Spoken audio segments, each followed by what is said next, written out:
Shalom, shalom, shalom, bien-aimés du Seigneur, nous rendons toute la gloire à notre Père, alléluia, Dieu qui est notre Père, alléluia, et lui qui est si bon, lui qui est si fidèle, lui qui est si compatissant envers nous, que toute la gloire lui revienne.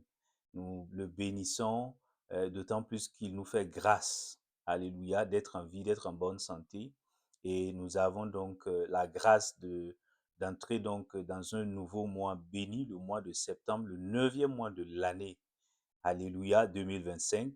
Et donc, c'est une grande bénédiction et c'est un culte prophétique que nous adressons au Seigneur. Donc, en tant que homme serviteur du Seigneur, je voudrais prophétiser sur ta vie et déclarer qu'en ce nouveau mois-là, Alléluia, les projets que le Seigneur avait déposés dans ton cœur et qui étaient donc en cours de réalisation, le Seigneur, dans sa grâce, réalise tous ces projets-là au nom de Jésus-Christ de Nazareth, que tout accomplissement qui était donc suspendu, que ces suspensions-là donc soient levées et que tu puisses donc voir les accomplissements-là se réaliser pleinement dans le nom de Jésus, que ce qui était comme potentiel dans ta vie devienne réalité au nom de Jésus-Christ de Nazareth.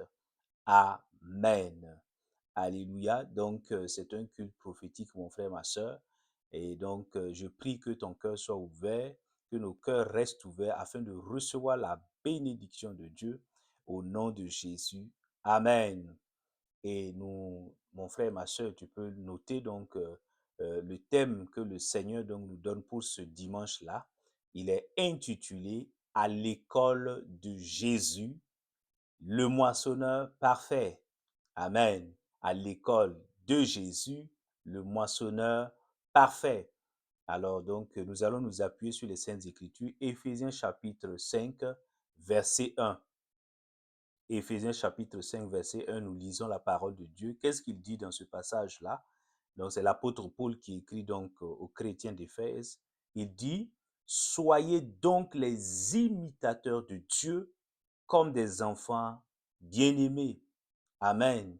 Soyez donc les imitateurs de Dieu comme des enfants bien-aimés. Amen. Donc ici, donc, l'apôtre Paul exhorte ces chrétiens d'Éphèse là en son temps, alléluia, à vraiment chercher donc à imiter le Seigneur, à faire comme le Seigneur, à ressembler au Seigneur, alléluia, notre Seigneur Jésus-Christ de Nazareth. Et donc, concernant la moisson, le Saint-Esprit également veut nous enseigner aujourd'hui que Jésus-Christ est notre modèle parfait et en ayant vécu sur la terre et dans le cadre donc de son ministère, Jésus nous montre l'exemple parfait de ce qu'est un moissonneur, une moissonneuse efficace. Alléluia.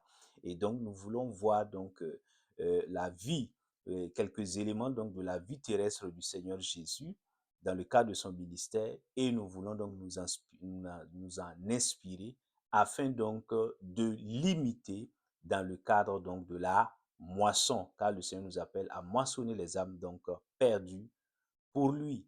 Amen. Et donc, mon frère, ma soeur, je voudrais vraiment que tu puisses noter donc ces différents éléments-là.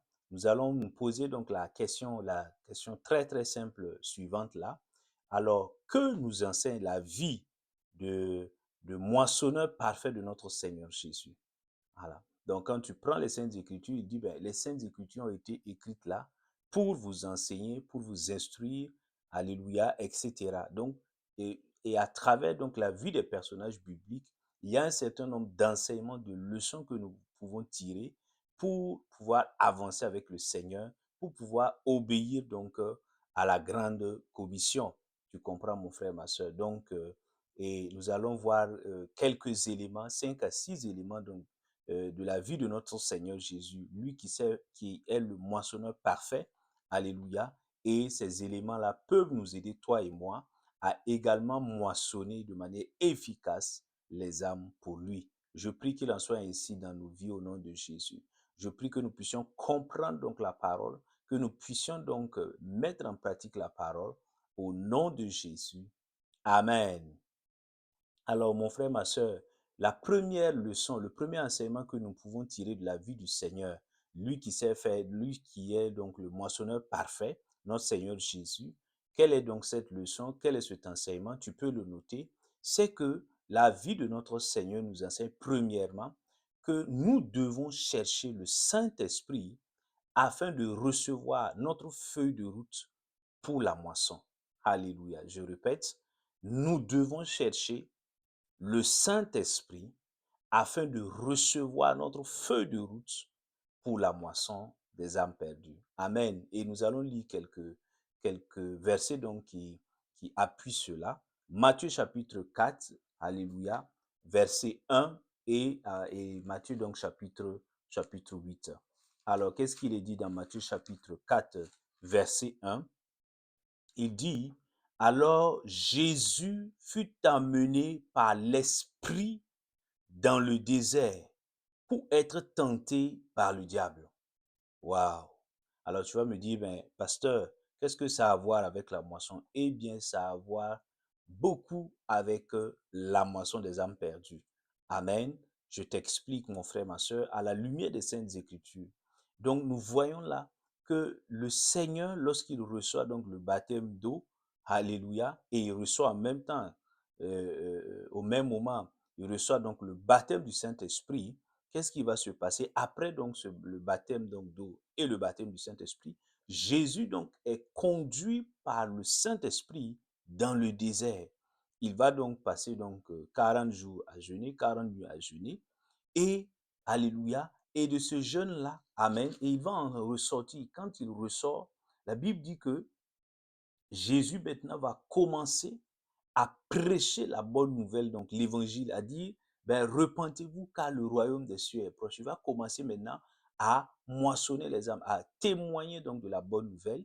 Il va commencer, et quand tu prends Matthieu chapitre 8, tu verras, donc le Seigneur commençait donc à faire des miracles, alléluia, et à moissonner donc les âmes, c'est-à-dire à témoigner et justement à amener ceux qui étaient dans les ténèbres, les personnes qui étaient dans les ténèbres là, vers la lumière, lui qui est justement cette lumière-là. Est-ce que tu comprends? Et donc, à les sauver, tu comprends? Donc, et cela est d'abord parti du fait que le Seigneur lui-même s'est laissé conduire par le Saint-Esprit. Il a cherché donc le Saint-Esprit, alléluia. Il a laissé le Saint-Esprit le conduire pour recevoir quoi? Il a passé 40 jours, 40 nuits dans le désert. Amen. Lui qui est le Fils de Dieu. Amen. Il aurait pu simplement, dès qu'il a été baptisé, et il aurait pu commencer à prêcher la bonne nouvelle. Mais non. Les Saintes Écritures nous disent qu'il a été conduit. Il y a eu une étape, l'étape du désert. Il est parti, il y a eu une retraite spirituelle, 40 jours, 40 nuits. Il y a eu un temps d'intimité avec le Saint-Esprit, le Seigneur Saint-Esprit. Est-ce que tu comprends?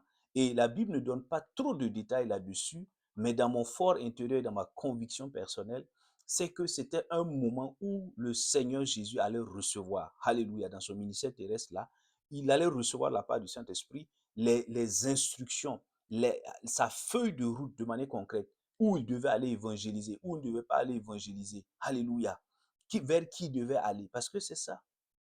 Et effectivement, quand tu regardes le parcours du Seigneur Jésus par rapport à son ministère, Jésus n'est pas allé partout, alléluia, pour prêcher la bonne nouvelle. Il est resté aux alentours, donc il est resté dans quelques villes, il a parcouru quelques villes, quelques villages. Alléluia. Quand on regarde dans la géographie donc, de son parcours, on se rend compte que le Seigneur, vraiment, il avait des objectifs très précis. Amen. Et même quand une femme est venue pour demander la délivrance, Jésus a dit non, moi je n'ai été envoyé qu'aux brebis d'Israël. Waouh, aux brebis perdues d'Israël. Donc, cela témoignait du fait que Jésus, alléluia, ça c'était avant donc sa mort et sa résurrection. Donc, il savait très bien, il avait une feuille de route claire, les objectifs étaient clairs, la vision était claire, la mission était claire. Donc, c'est ce temps-là qu'il a passé au désert, les 40 jours, les 40 nuits, dans le jeûne et la prière là.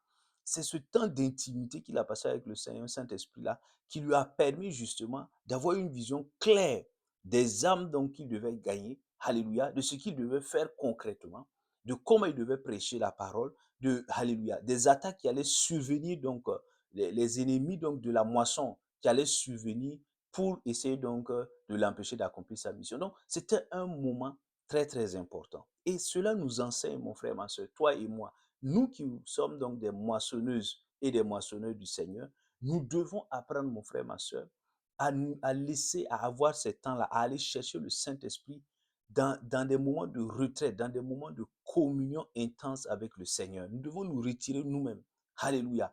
Pour recevoir, car c'est lui le maître de la moisson, nous devons nous retirer. Amen. Nous voulons évangéliser, c'est une bonne chose. Nous voulons témoigner de Jésus. Alléluia, c'est une bonne chose. Mais le plus important, c'est le cahier de charge, la feuille de route. C'est d'avoir la vision. Alléluia. Et ce n'est pas nous qui le créons, c'est le Saint-Esprit qui nous le donne en disant, mon fils, ma fille, voici ta feuille de route, voici vers qui, donc les personnes donc, vers qui donc, je t'envoie, etc. Donc ça nous permet donc d'avoir des objectifs très clairs dans la mission donc, de la moisson. Est-ce que tu comprends? Mais si nous négligeons ces moments-là d'intimité avec le Saint-Esprit, mais nous allons vouloir faire les choses par nos propres forces et nous allons nous créer inutilement des problèmes. Nous allons souvent essuyer des échecs et le nom du Seigneur ne sera pas glorifié. Donc, je prie dans le nom de Jésus que toi et moi, nous puissions véritablement avoir cette soif-là d'aller donc dans des moments d'intimité avec le Saint-Esprit, comme le Seigneur Jésus l'a fait, afin donc de moissonner efficacement les âmes. Au nom de Jésus. Amen. Alors, la deuxième leçon, quand on regarde le parcours, on observe le parcours de notre Seigneur, lui qui a été le moissonneur parfait, on se rend compte en réalité que la deuxième chose que le Seigneur, dont la vie du Seigneur nous enseigne, c'est que nous devons chercher, alléluia, à être remplis du Saint-Esprit. Nous devons chercher à être remplis du Saint-Esprit. C'est extrêmement important, mon frère, ma soeur. Et la vie de notre Seigneur Jésus, lui qui est le moissonneur parfait, nous l'enseigne de manière très, très illustrative. Nous lisons deux textes, mon frère, ma soeur. Jean chapitre 1, verset 32 et, Luc chapitre 4, verset 18. Jean chapitre 1, verset 32 et Luc chapitre 4, verset 18. Qu'est-ce qu'il est écrit? Jean chapitre 1, verset 32. Il est écrit, Jean rendit ce témoignage. J'ai vu l'Esprit descendre du ciel comme une colombe et demeurer sur lui, sur Jésus. Alléluia. Tu vois, là, il s'agissait donc du baptême. Alléluia. Il a été rempli du Saint-Esprit. Luc chapitre 4, mon frère, ma soeur, Luc chapitre 4, là, verset donc 18. Donc, notre Seigneur Jésus donc, dit quelque chose d'extrêmement important. Luc chapitre 4, verset 18, il dit, et on lui remit donc le livre du prophète Ésaïe. Il s'est mis pour Jésus, ouvrit le livre et trouva le passage où il était écrit, l'Esprit du Seigneur est sur moi parce qu'il m'a oint pour guérir ceux qui ont le cœur brisé, pour annoncer la bonne nouvelle aux pauvres. Il m'a envoyé pour proclamer aux captifs la délivrance et aux aveugles le recouvrement de la vue, pour renvoyer libres les opprimés, pour proclamer une année de grâce du Seigneur. Alléluia. Tu entends, mon frère, ma soeur? L'Esprit du Seigneur est sur moi parce qu'il m'a oint pour moissonner les âmes. Est-ce que tu comprends? Et là, il faut être rempli du Saint-Esprit. Jean dit que lui, il a vu le Saint-Esprit descendre sur le Seigneur Jésus. Donc, il a été rempli. Avant d'aller moissonner, nous devons chercher à être remplis comme le Seigneur Jésus lui-même. Tu vois, il nous donne un exemple. Il a été d'abord rempli. C'est une étape fondamentale. Nous ne devons pas nous précipiter, alléluia, avec souvent un zèle mal placé pour commencer donc à témoigner, pour aller chercher les âmes. Ce n'est pas une activité humaine, ce n'est pas une activité charnelle, c'est une activité hautement spirituelle. Amen. Et donc, nous devons chercher la personne du Saint-Esprit et nous devons chercher donc la plénitude du Saint-Esprit en nous. Alléluia. Parce que c'est lui qui nous donnera la capacité. Paul dit, notre capacité vient de Dieu dans Corinthiens. Tu comprends, mon frère, ma soeur. Donc, il est extrêmement important que toi et moi, nous puissions donc nous consacrer totalement et chercher donc, décréter des temps de jeûne, de prière, alléluia, pour être remplis du Saint-Esprit. Si nous n'avons pas été remplis du Saint-Esprit, pour être baptisés du Saint-Esprit, amen. Tu vois, Jésus, il a reçu le baptême d'eau et quand il est sorti de l'eau, les cieux se sont ouverts l'Esprit de Dieu est venu sur lui sous forme de colombe. Alléluia. Et il a été rempli. C'est à partir de là qu'il a commencé maintenant à témoigner, à moissonner les âmes. Est-ce que tu comprends, mon frère, ma soeur? Et, et cela donc nous enseigne. Cela donc a été écrit pour que toi et moi, nous puissions nous en inspirer. Donc, on ne peut pas aller moissonner les âmes si nous n'avons pas si nous remplissons pas, nous ne satisfaisons pas un préalable, celui d'être rempli du Saint-Esprit. Et même lorsqu'on a reçu donc la plénitude du Saint-Esprit, c'est un exercice perpétuel. Il faut être constamment rempli du Saint-Esprit. À chaque fois que la mission donc de la moisson est là, alléluia, nous devons d'abord, avant de commencer, nous devons nous rassurer que nous sommes remplis du Saint-Esprit. Alléluia. Donc je prie dans le nom de Jésus que toi et moi, le Seigneur nous fasse grâce afin que nous puissions chaque fois continuellement chercher donc le Saint-Esprit, que nous cherchons donc à être remplis donc du Saint-Esprit afin de moissonner les âmes au nom de Jésus-Christ de Nazareth. Et si tu n'avais pas encore reçu donc le baptême du Saint-Esprit, si tu, alléluia, si ton cœur est ouvert et tu as donné ta vie au Seigneur Jésus, je prie maintenant qu'à l'instant, tu reçoives le baptême du Saint-Esprit, que tu sois baptisé du Saint-Esprit de feu au nom de Jésus-Christ de Nazareth, que tu commences à parler de nouvelles langues, que tout ce qui était lié à la plénitude du Saint-Esprit vienne en toi, au nom de Jésus-Christ de Nazareth. Amen.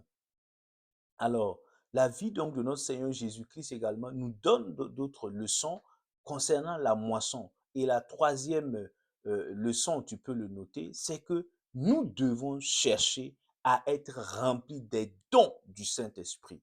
Oui, les dons, dans 1 Corinthiens, on parle donc des dons de l'Esprit, des dons spirituels, des dons, alléluia, qu'accorde le Saint-Esprit à tout enfant de Dieu. Amen. Né de nouveau. Tu comprends? Et nous le lisons, Jean chapitre 2, mon frère, Jean chapitre 2, verset 23. Nous lisons donc la parole de Dieu. Jean chapitre 2, verset 23. Qu'est-ce qu'il est écrit? Il dit, pendant que Jésus était à Jérusalem, à la fête de Pâques, plusieurs crurent en son nom à la vue des miracles qu'il faisait. Alléluia. Et nous lisons également Jean chapitre 4, là, verset 46 à 53. Il dit, ben, Jésus, retourna donc à Cana, en Galilée, où il avait changé l'eau en vin. Il y avait à Capernaum un officier royal dont le fils était malade. Il apprit que Jésus était venu de Judée en Galilée, alla vers lui et le pria de descendre et de guérir son fils, qui était près de mourir. Jésus lui dit, si vous ne voyez des miracles et des prodiges, vous ne croirez donc point. L'officier royal lui dit, Seigneur, descends avant que mon petit enfant ne meure. Va, lui dit Jésus, ton fils vit. Cet homme crut à la parole que Jésus lui avait dite et il s'en alla. Comme déjà il descendait, ses serviteurs le rencontraient et lui dirent que son enfant était en vie. Il s'informa auprès d'eux de l'heure à laquelle il s'était trouvé mieux et ils lui dirent, hier, à la 7e heure, la fièvre l'a quitté. Le père reconnut que c'était à l'heure même où Jésus lui avait dit, ton fils vit. Et il crut, lui et toute sa maisonnée. Alléluia. Tu vois, mon frère, ma soeur. Et donc, Jésus, dans les deux cas, dans Jean chapitre 2, verset 23, on voit le don de miracle qui se manifeste à travers donc la personne de Jésus. Dans Jean chapitre 4, que nous venons de lire, 46 à 53, on voit le don de guérison, qui est un don de l'esprit, qui s'est manifesté donc à travers la personne de Jésus. Et donc, sans être rempli. Et tu vois, la conclusion, chaque fois on dit, ben, les gens ont cru en Jésus et ils ont commencé donc à suivre le Seigneur. Donc, tu vois, dans le premier cas, donc beaucoup ont cru. Dans le deuxième cas, c'est l'officier royal et toute sa maison. Alléluia. Dont les âmes ont été gagnées au Seigneur. Quelle bonne nouvelle. Mais cela nécessite, il n'y a pas de don, de miracle, de guérison, si nous ne sommes pas remplis des dons du Saint-Esprit. Amen. Et l'apôtre Paul nous dit, il dit, aspirer aux dons spirituels. Donc, toi et moi, c'est bien d'être enfant de Dieu, mais nous devons aspirer, nous devons rechercher les dons spirituels dans la consécration totale au Seigneur, alléluia, en menant donc dans une vie d'intimité donc avec le Seigneur Saint-Esprit, parce que c'est le Seigneur Saint-Esprit qui accorde les dons qui viennent de lui. Amen.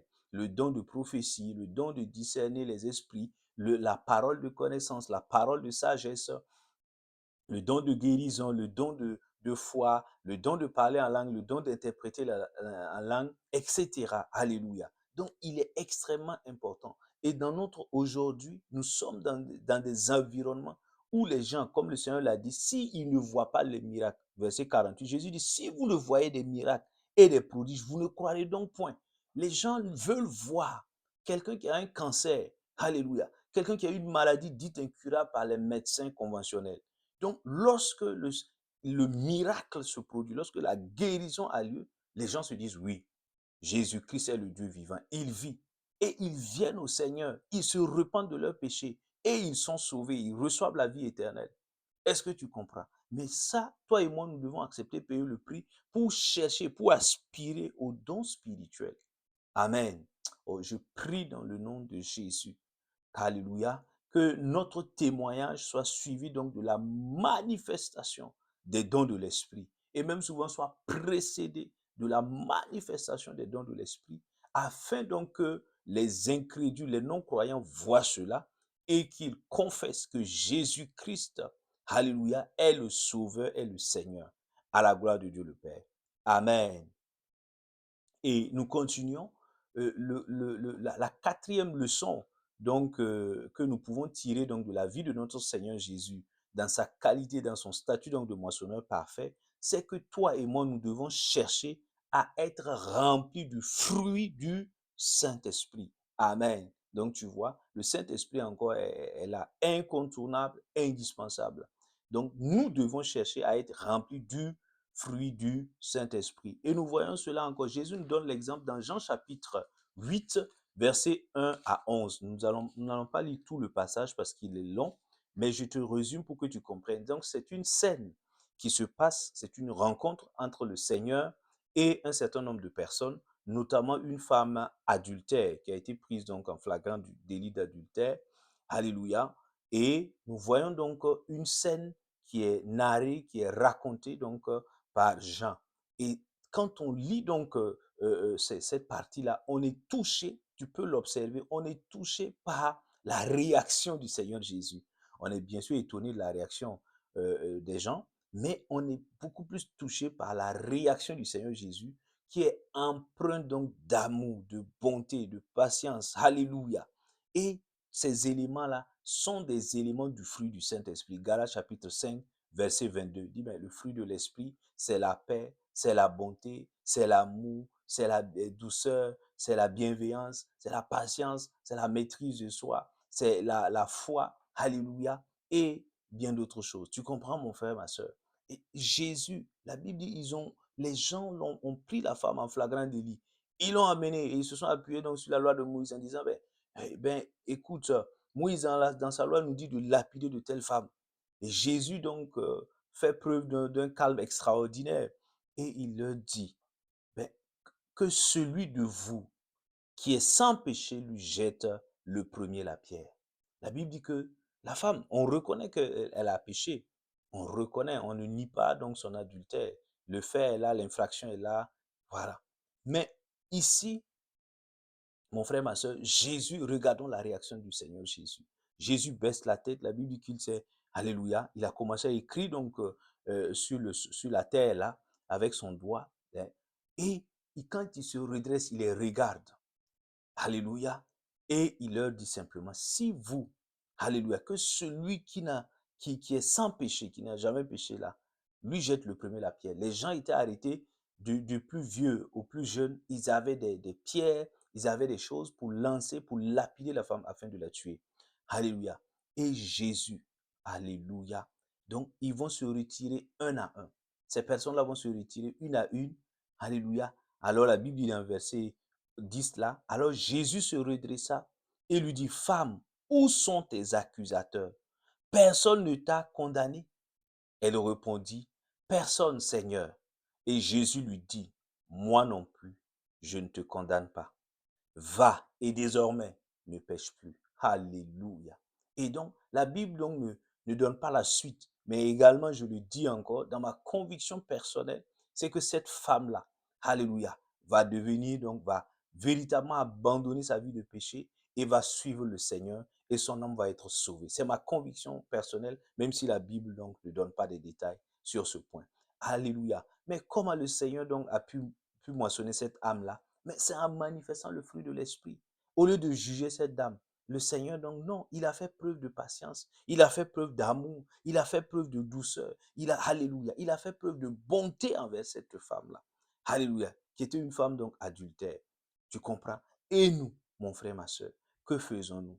Ne tombons-nous pas souvent sous le jugement? Ne nous laissons-nous souvent pas emporter par le jugement facile? Nous condamnons les gens. Alléluia. Nous les traitons comme si nous-mêmes, nous n'étions pas des pécheurs. Comme si ce n'est pas la grâce de Dieu qui nous a libérés de la vie de péché et qui a fait de nous donc des hommes libres, des femmes libres en Christ Jésus. Non, mon frère, ma soeur, toi et moi, nous devons chercher le Saint-Esprit et afin d'être remplis de son fruit et de pouvoir manifester ce fruit-là. Car dans la manifestation de ce fruit-là, nous allons par la grâce de Dieu toucher des cœurs et gagner des gens qui ne connaissaient pas encore le Seigneur. Nous allons pouvoir moissonner des âmes perdues. Alléluia.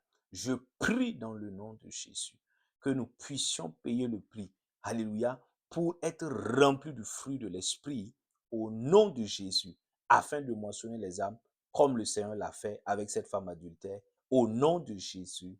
Amen. Et la Bible nous dit encore, cinquième point, et tu peux le noter, c'est que nous devons chercher, et ça c'est un enseignement que nous pouvons tirer de la vie donc de notre Seigneur Jésus en tant que moissonneur parfait, nous devons chercher à être remplis de la sagesse divine. Oui, pour moissonner, le Seigneur nous le montre clairement, nous devons être remplis de la sagesse divine. Tu comprends? Et nous lisons donc Jean chapitre 4 là, nous voyons encore une autre scène. Tu as pu le noter, Jean chapitre 4, et tout au long donc, du chapitre, mais nous allons prendre quelques extraits. Jean chapitre 4, versets 7 à 10, Jean chapitre 4, 12 à 13, Jean chapitre 4, 20 à 24 et Jean chapitre 39. Alléluia. Jean chapitre 4, verset 39. Donc tu vois, mon frère, ma soeur, il dit, donc c'est la rencontre avec la Samaritaine. Tu connais bien, donc cette femme-là qui ne connaissait pas qui n'était pas croyante du tout. Alléluia. Et là, tu vois une conversation donc qui s'engage avec le Seigneur Jésus autour d'un puits où le Seigneur donc était venu et donc avec donc le prétexte de vouloir boire de l'eau. Alléluia. Et là, nous voyons donc que la femme, donc, lorsque nous voyons donc la conversation, les paroles donc de la femme samaritaine à l'égard du Seigneur Jésus sont souvent des paroles très, très irrespectueuses, malpolies à la limite, alléluia, souvent même des paroles pleines de mépris, de condescendance, alléluia, de dédain. Mais le Seigneur, au lieu de dire, c'est moi le Fils de Dieu, etc., non, non, non, le Seigneur fait preuve d'une grande douceur. Et tu peux le voir déjà, Jean chapitre 4, verset 7 à 10. La femme, lui dit, le Seigneur lui dit, alléluia, le Seigneur lui dit, donne-moi à boire. À cette requête de notre Seigneur, la réponse de la femme, elle était totalement déconcertante. La femme samaritaine lui dit, comment toi qui es juif, alléluia, hein, me demandes-tu à boire, à moi qui suis une samaritaine? Comment tu oses me demander? Donc, on imagine le ton avec lequel donc la femme la répond de manière brute au Seigneur, mais le Seigneur reprend en disant, si tu connaissais le don de Dieu. C'est une parole empreinte d'amour, c'est une parole empreinte donc de retenue, c'est une parole empreinte, alléluia, amen, de sagesse, tu comprends, mon frère, ma soeur, de sagesse. Donc Jésus fait preuve de retenue, et la retenue est un élément de la sagesse de Dieu. Le Seigneur fait preuve de maîtrise de soi. La maîtrise de soi est un élément de la sagesse de Dieu. Est-ce que tu comprends? Oui, le Seigneur fait preuve de miséricorde. La miséricorde est un élément donc de la sagesse divine. Est-ce que tu comprends? Et le Seigneur, donc, tu vois, et il dit, si tu connaissais seulement le don de Dieu. Amen. Et il dit encore, la conversation continue. Jean chapitre 4, verset 12 donc à 13. Ben, et la femme dit, demande carrément au Seigneur, es-tu plus grand que notre père Jacob? Alléluia. Il lui dit, mais toi, tu es qui à la limite? Est-ce que tu es plus grand que notre Père Jacob? Le Seigneur ne dit pas, ne révèle pas son identité en disant c'est moi le Messie, alléluia, je suis le Dieu vivant. Ah non, non, non. Il reprend donc avec pédagogie, avec douceur. Il dit quiconque boit de cette eau que je lui donnerai aura encore, et de l'eau du puits là, aura encore soif. Mais celui qui boira de l'eau que je lui donnerai n'aura jamais soif. La femme, bien évidemment, ayant les yeux spirituels fermés, ne pouvait pas comprendre cette phrase. Amen. Donc, et là, le Seigneur va exercer donc la parole donc de connaissance là, alléluia, et va lui donc montrer donc certains aspects donc de sa vie, amen. Mais plus tard, nous voyons encore la femme là, malgré ça, la femme se doute que Jésus donc alléluia donne des éléments de prophétie, mais amen. Mais la femme revient à la charge en disant ben nous, nos pères ont adoré sur cette montagne, alléluia. Et vous, vous dites que l'endroit où il faut adorer est à Jérusalem. Donc, elle provoque une querelle théologique avec le Seigneur pour dire, ben, nous adorons Dieu. Vous, à la limite, vous les Juifs, vous ne connaissez pas adorer. Et Jésus va lui expliquer en fait qu'en réalité, c'est elle qui ne sait pas ce que veut dire adorer. Amen. Mais en des termes, vraiment dans la douceur, dans la retenue. Bref, en manifestant la sagesse. Et à la fin, nous voyons donc le résultat donc au verset 39 là. La Bible dit que plusieurs Samaritains de cette ville crurent en Jésus à cause de la parole de la femme qui rendait ce témoignage. Il m'a dit tout ce que j'ai fait. Amen. Donc Jésus va véritablement, la femme va être touchée. La femme samaritaine, elle va laisser donc sa cruche au niveau du puits et elle va repartir donc au niveau donc chercher donc dans la ville là, chercher donc d'autres Samaritains et ils vont venir. Et quand ils viendront, ils vont être émerveillés par la sagesse de Christ, par son autorité spirituelle et ils vont croire en lui et leurs âmes seront moissonnées. Donc tu comprends, il est extrêmement important que toi et moi, dans nos interactions avec les autres, et c'est la leçon que le Seigneur veut nous apprendre, lui qui est le moissonneur parfait, c'est que nous puissions faire preuve de retenue, de miséricorde, de maîtrise de soi, que nous puissions, alléluia, faire beaucoup attention aux paroles que nous donnons. Amen. Les gens peuvent venir avec souvent un esprit donc orgueilleux, un esprit donc de dispute, un esprit donc de querelle, mais par la sagesse que nous allons manifester, nous pouvons les gagner, nous pouvons les moissonner pour le Seigneur. Je prie qu'il en soit ainsi dans ta vie et dans ma vie. Au nom de Jésus. Amen. Et pour terminer, mon frère, ma soeur, la sixième leçon donc que la vie du Seigneur, donc de notre Seigneur Jésus, en tant que moissonneur parfait, nous donne là, c'est que toi et moi, nous devons chercher à être remplis de la sagesse divine pour faire taire les adversaires de la moisson. Oui, la moisson a-t-elle des adversaires? Oui, mon frère, ma soeur. Il y a donc des personnes que Satan donc va utiliser pour, pour nous empêcher donc d'aller moissonner les âmes. Donc, en nous créant donc toutes sortes donc de querelles, de disputes, de controverses, de débats, afin qu'il y ait des scandales, etc. Mais non, nous devons, alléluia, et le Seigneur Jésus nous le donne quand nous prenons donc Matthieu. Nous lisons ce verset-là, mon frère, ma soeur. Matthieu, donc, chapitre 22, Jésus-Christ, notre Seigneur, nous donne l'exemple. Matthieu, chapitre 22, verset 41 à 46. Alléluia. Verset 41 à 46. La Bible dit, comme les pharisiens étaient assemblés, Jésus leur posa cette question. Que pensez-vous du Christ? De qui est-il le fils? Ils lui répondirent, de David. Et Jésus leur dit, comment donc David, animé par l'Esprit, l'appelle-t-il Seigneur lorsqu'il lui dit, le Seigneur a dit à mon Seigneur, assieds-toi à ma droite, jusqu'à ce que je mette tes ennemis sous tes pieds. Si donc David l'appelle Seigneur, comment est-il son fils? Nul ne put lui répondre un mot. Et depuis ce jour, personne ne nous a pu lui poser des questions. Alléluia. Donc Jésus était lancé dans la mission de moissonner les âmes. Et les pharisiens et les scribes s'étaient donné pour mission également de venir lui empêcher de moissonner les âmes. Donc, ils cherchaient toujours des pièges. On voulait lui tendre des pièges par des paroles, alléluia, par des faits, des gestes. Mais le Seigneur, parce qu'il était rempli de la sagesse divine, il utilisait cette sagesse-là par ses paroles pour les faire taire afin de moissonner les âmes. Alléluia.